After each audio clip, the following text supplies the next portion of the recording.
Assalamualaikum warahmatullahi wabarakatuh. Selamat pagi anak-anak. Untuk pertemuan kali ini kita sudah masuk ke bab 3, yaitu mengenai memaknai peraturan perundang-undangan. Nah, tujuan pembelajaran kali ini yaitu di mana kita dapat menjelaskan makna tata urutan peraturan perundang-undangan di Indonesia. Karena negara kita, yaitu negara Indonesia, merupakan negara hukum, di mana hal tersebut tertuang di dalam pasal 1 ayat 3 yang berbunyi negara Indonesia adalah negara hukum.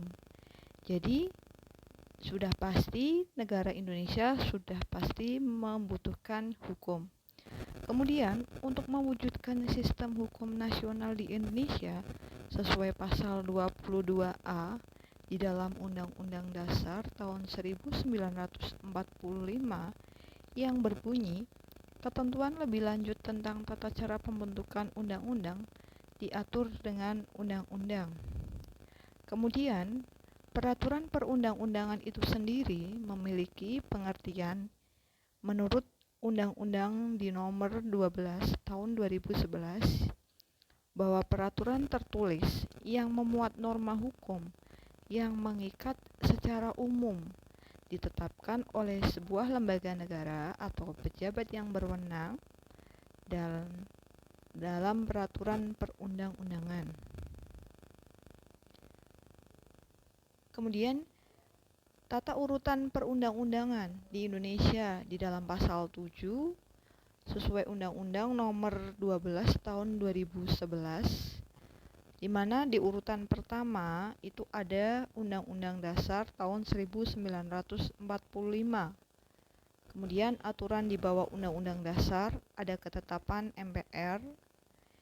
Yang nomor 3 ada undang-undang atau peraturan pemerintah pengganti undang-undang atau biasa disebut Perpu. Yang berikutnya ada peraturan pemerintah. Di bawahnya peraturan pemerintah ada peraturan presiden, kemudian ada peraturan daerah provinsi, dan peraturan daerah kabupaten atau kota. Nah, dalam pembentukan peraturan perundang-undangan itu ada beberapa asas. Yang pertama ada kejelasan tujuan. Tujuannya peraturan perundang-undangan itu dibuat untuk apa? Kemudian yang kedua, kelembagaan atau organ pembentuk yang tepat. Berarti itu lembaga yang membuat pembentukan peraturan perundang-undangan itu siapa. Kemudian kesesuaian antara jenis, hierarki, dan materi muatan. Jadi peraturan perundang-undangan tersebut isinya mengenai tentang apa, aturannya mengenai tentang apa. Yang keempat, dapat dilaksanakan. Nah, peraturan perundang-undangan itu dibuat untuk siapa? Untuk warga negara Indonesia sendiri dan untuk pemerintahan negara Indonesia sendiri. Asas yang berikutnya ada kedayagunaan dan kehasilgunaan. Yang berikutnya ada asas kejelasan rumusan. Dan yang terakhir ada asas keterbukaan. Nah, yang pertama yang kita akan bahas di tata urutan perundang-undangan, di posisi teratas ada Undang-Undang Dasar tahun 1945. Undang-Undang Dasar itu menempati posisi pertama. Berarti peraturan di bawah Undang-Undang Dasar itu harus sesuai dengan aturan di dalam Undang-Undang Dasar. Kalau aturan di bawahnya tidak sesuai, otomatis aturan itu tidak dapat berlaku dan tidak dapat disahkan oleh pejabat yang berwenang. Nah, di mana di dalam pasal 37 Undang-Undang Dasar 1945 itu ada tata cara dalam perubahan Undang-Undang Dasar. Yang pertama, usul perubahan pasal-pasal itu diajukan sekurang-kurangnya 1/3 dari jumlah anggota MPR dan usulannya itu disampaikan secara tertulis. bagian mana yang akan diubah atau diusulkan untuk diubah, kemudian disertai alasannya kenapa pasal itu harus diubah. Kemudian yang kedua, harus ada sidang MPR untuk mengubah pasal-pasal itu. Nah, sidang MPR sendiri itu harus dihadiri sekurang-kurangnya dari 2/3 anggota MPR. Yang ketiga, putusan untuk mengubah disetujui oleh sekurang-kurangnya 50% ditambah dari 1 anggota MPR.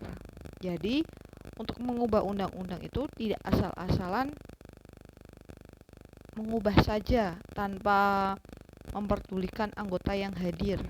Kemudian yang terakhir, yang paling dikhususkan yaitu mengenai bentuk negara kita, yaitu Negara Kesatuan Republik Indonesia, itu tidak dapat dilakukan perubahan. Kalau kita mengubah NKRI, otomatis itu juga mengubah negara Indonesia. Nah, kemudian dalam perubahan Undang-Undang Dasar itu sendiri ada beberapa kesepakatan dasar yang sudah disepakati sejak dahulu. Yang pertama, tidak mengubah pembukaan UUD Negara Republik Indonesia tahun 1945, di mana pembukaan UUD itu sudah terdiri dari 4 alinea yang di dalamnya termasuk dari bentuk negara Indonesia, kemudian dasar negara, tujuan negara Indonesia. Kemudian yang kedua, tetap mempertahankan NKRI. Nah, ini juga tidak bisa diubah. Yang ketiga, mempertegas sistem pemerintahan presidensil, di mana pemerintahan Indonesia itu dipegang oleh seorang presiden. Yang keempat, penjelasan di dalam Undang-Undang Dasar itu memuat hal-hal yang bersifat normatif atau hukum dan dimasukkan ke dalam pasal-pasal. Nah, ini seperti penjelasan di awal karena negara kita adalah negara hukum. Yang terakhir, melakukan perubahan dengan cara adendum. Artinya, menambah pasal akan tetapi tanpa menghilangkan pasal sebelumnya. Itu yang dimaksud adendum. Sesuai di dalam pasal 20 itu di mana Dewan Perwakilan Agung dihapus, tetapi tidak mengubah pasal yang ada di dalam pasal 20 tersebut. Nah, itu dia penjelasan mengenai memaknai peraturan perundang-undangan di Indonesia. Sekian materi yang dapat saya sampaikan. Wassalamualaikum warahmatullahi wabarakatuh.